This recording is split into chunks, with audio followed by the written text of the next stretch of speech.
Next up, we have John Summers.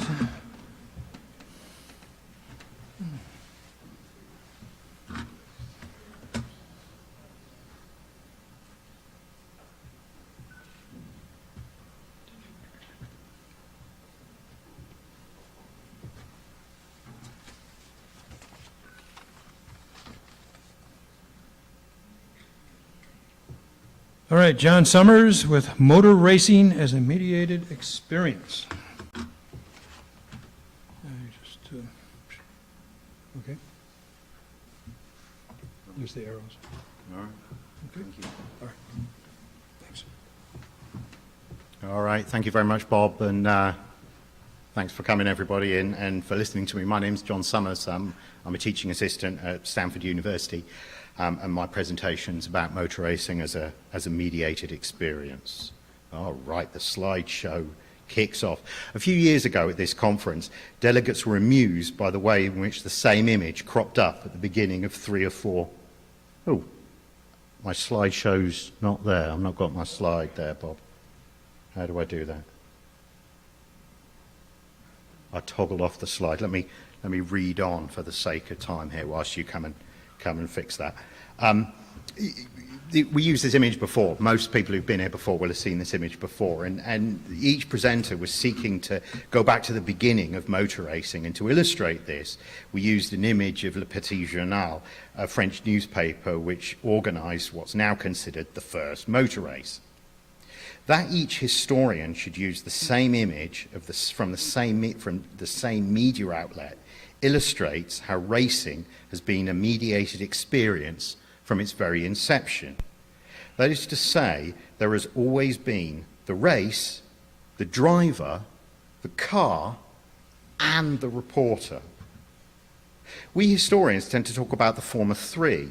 Instead, this paper examines how the stories have been told.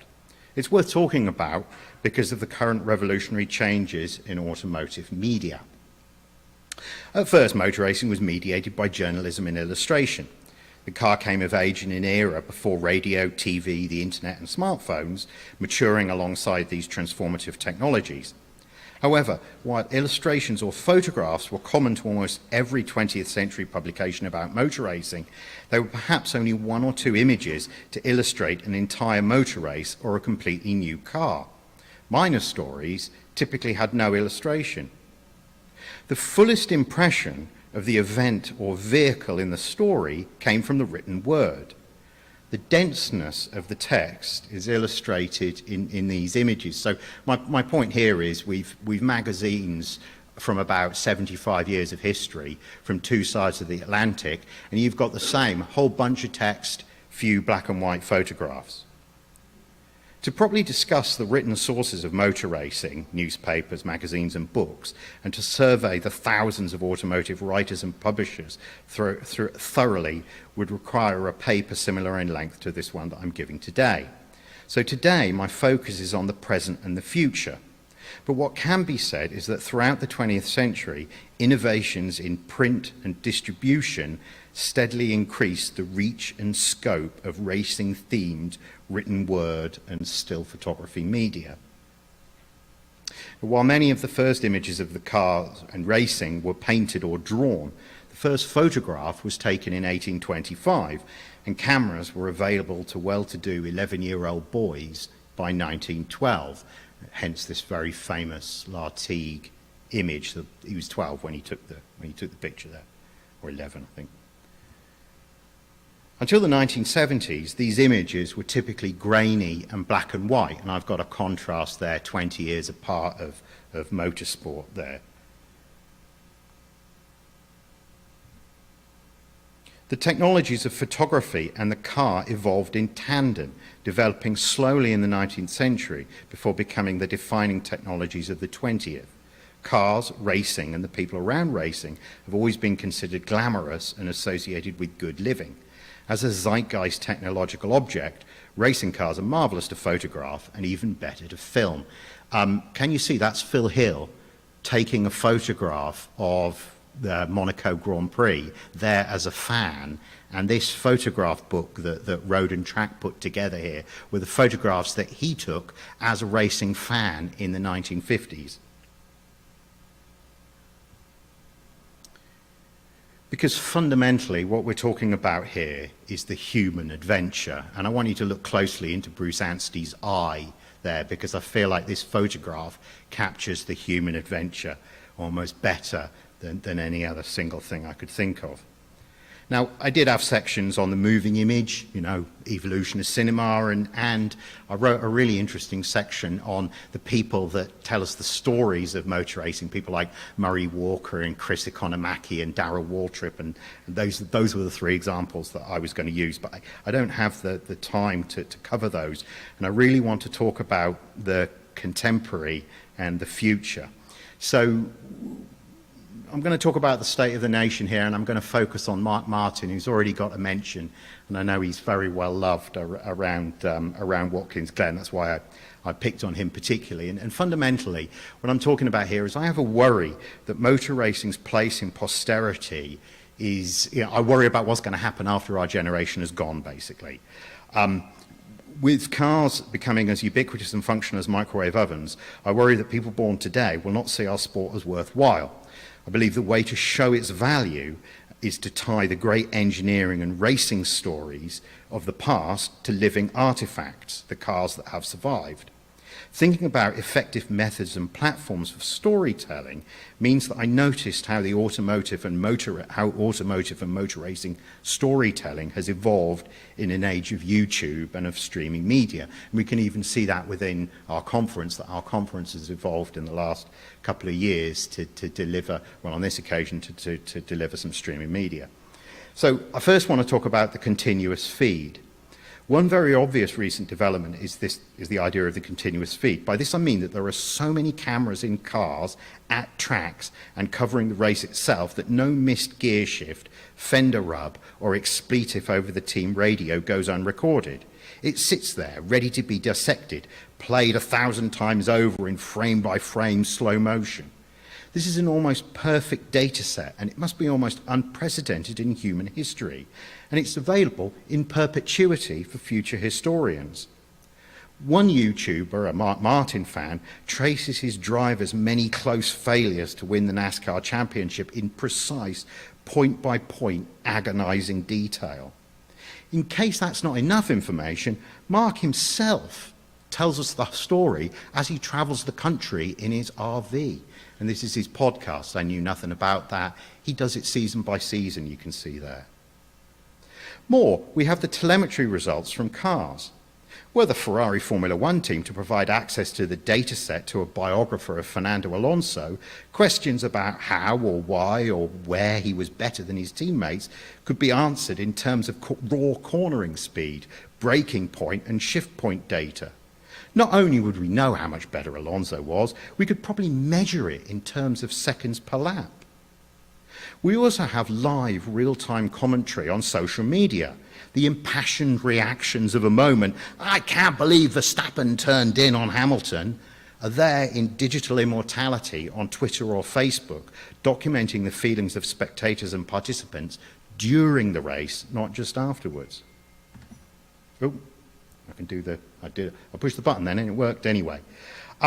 So this is Niki Lauda at the Nürburgring, and I want you to look closely there. It's the Flugplatz, and the car's like, what, half a foot off the ground there, which is, it kind of puts the sweat on my palms just thinking about it, having got some air on a bike there not so long ago. Look, one of the revelations of Lauda's 1976 Nürburgring crash was that a piece of film of the incident exists.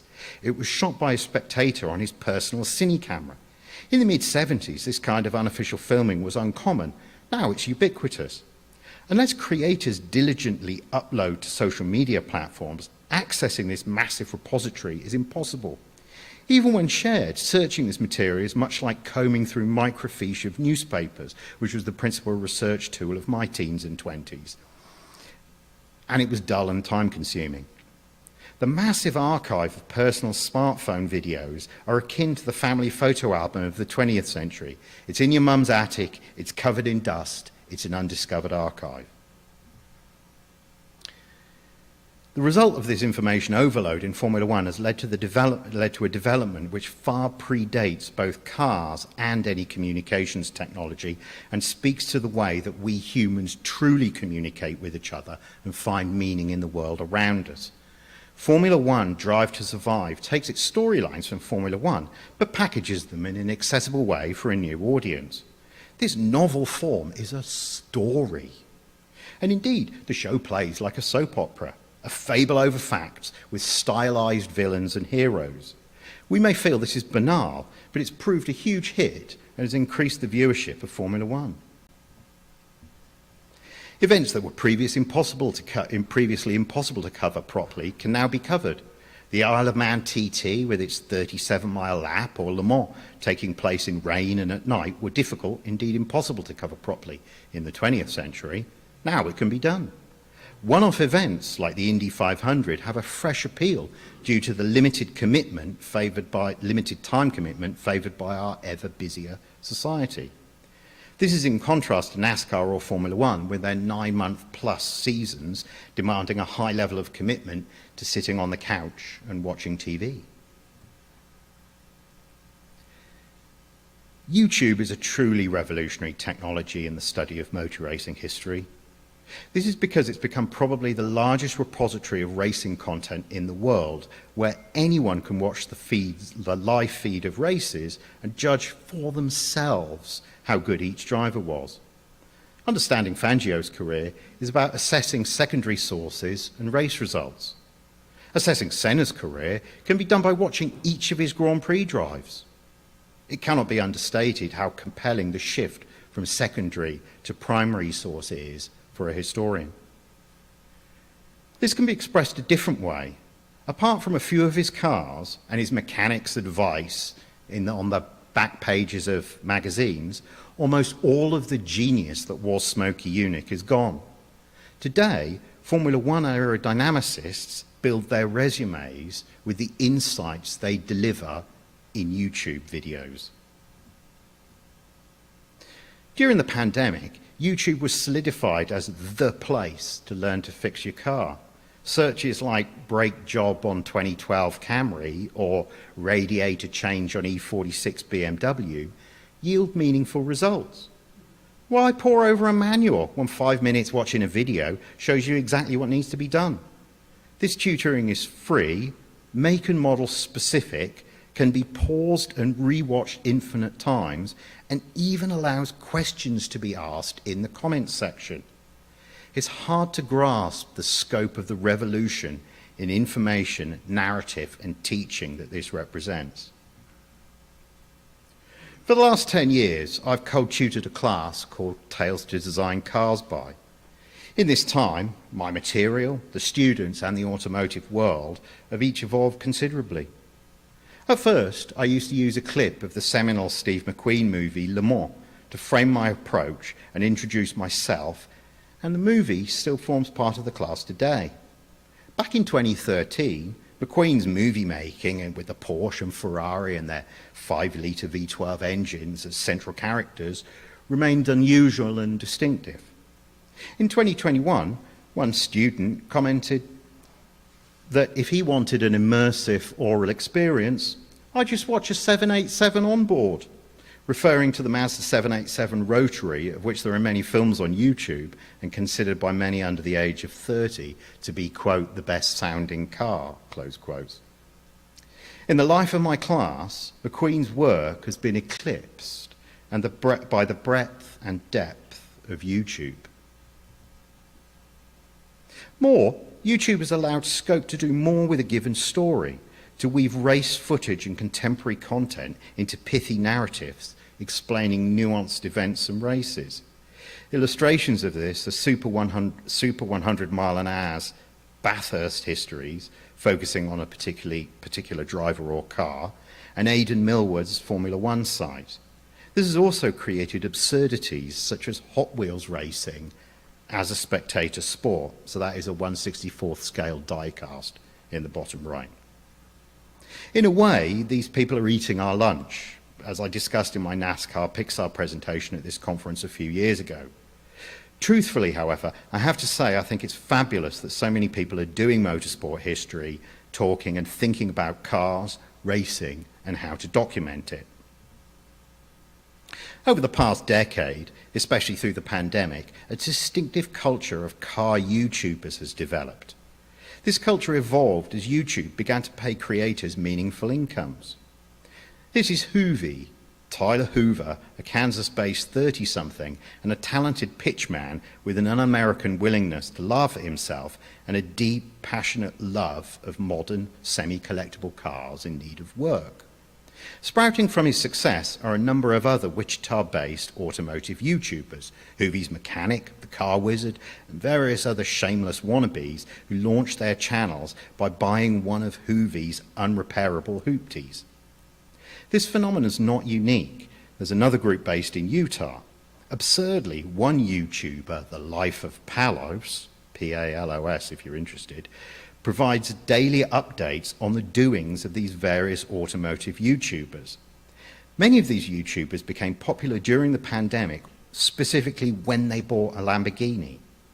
Hoovie currently has 3, financed by the channel, and he's a judge at the Amelia Island Concours d'Elegance. For many years, YouTube's, I'm going to go back there and talk about the podcast in a minute. For many years, YouTube's strapline was broadcast yourself. And this is what Hoovie, Stradman, Tavares, and others like them have accomplished. What happens in front of the camera is different from real life. When we're watched, we act differently. Yet authenticity is critical with a YouTube audience.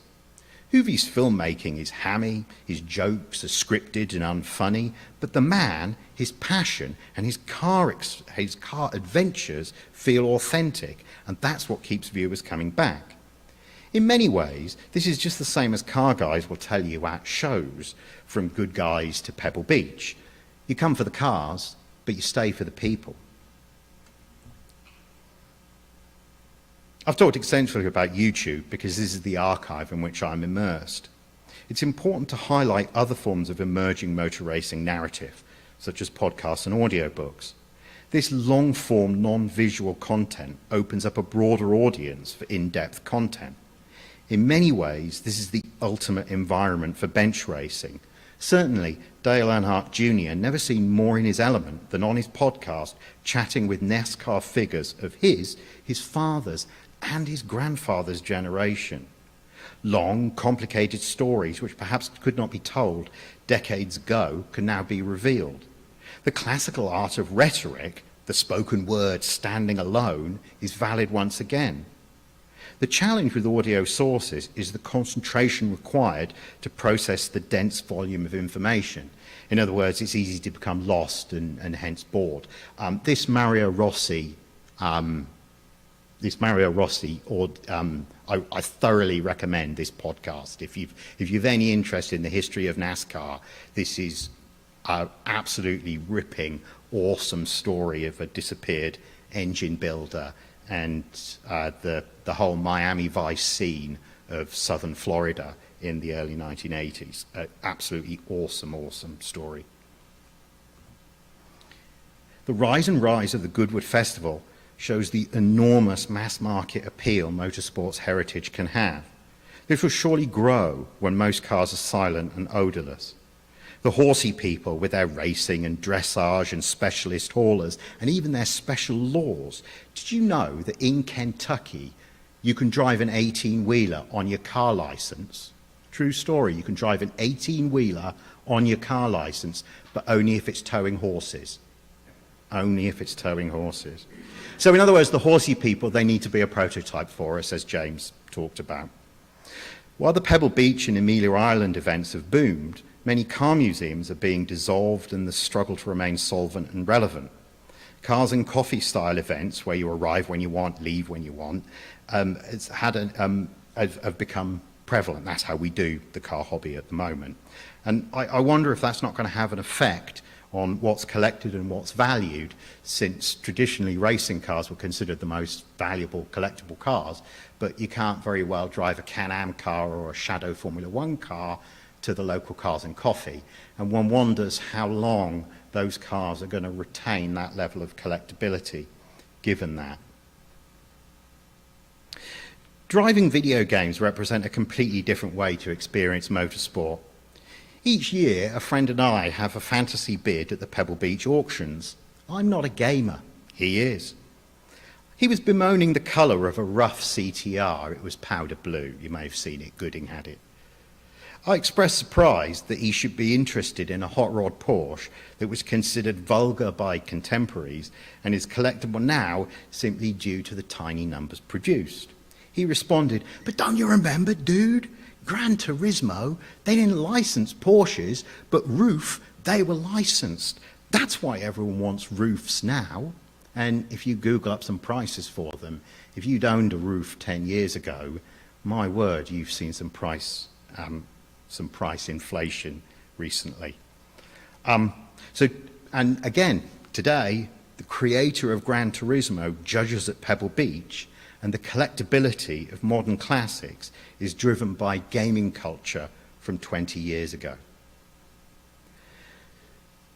So to sum up and try and tie together what I'm saying here a little bit, old cars and bikes make a noise and a smell in a way that electric ones soon won't.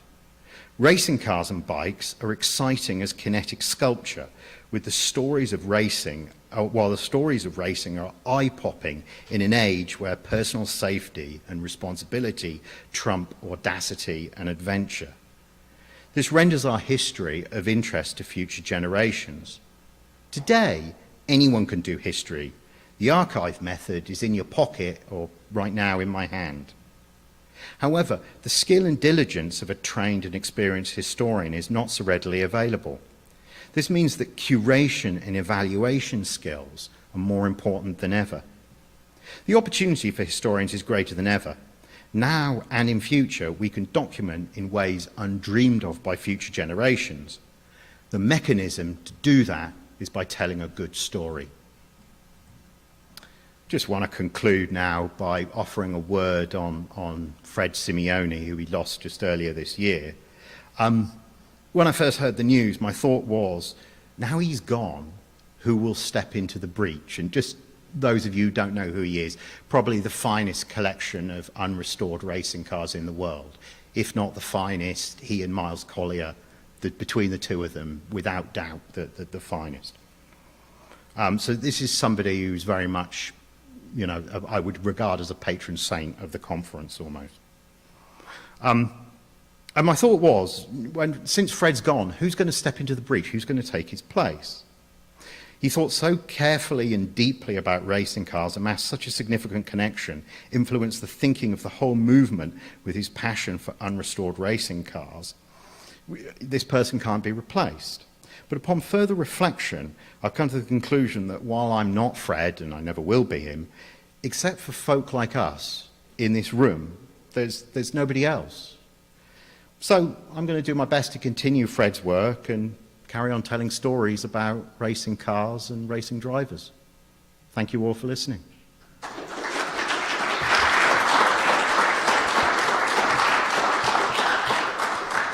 Thank you, John. Thank you. Questions?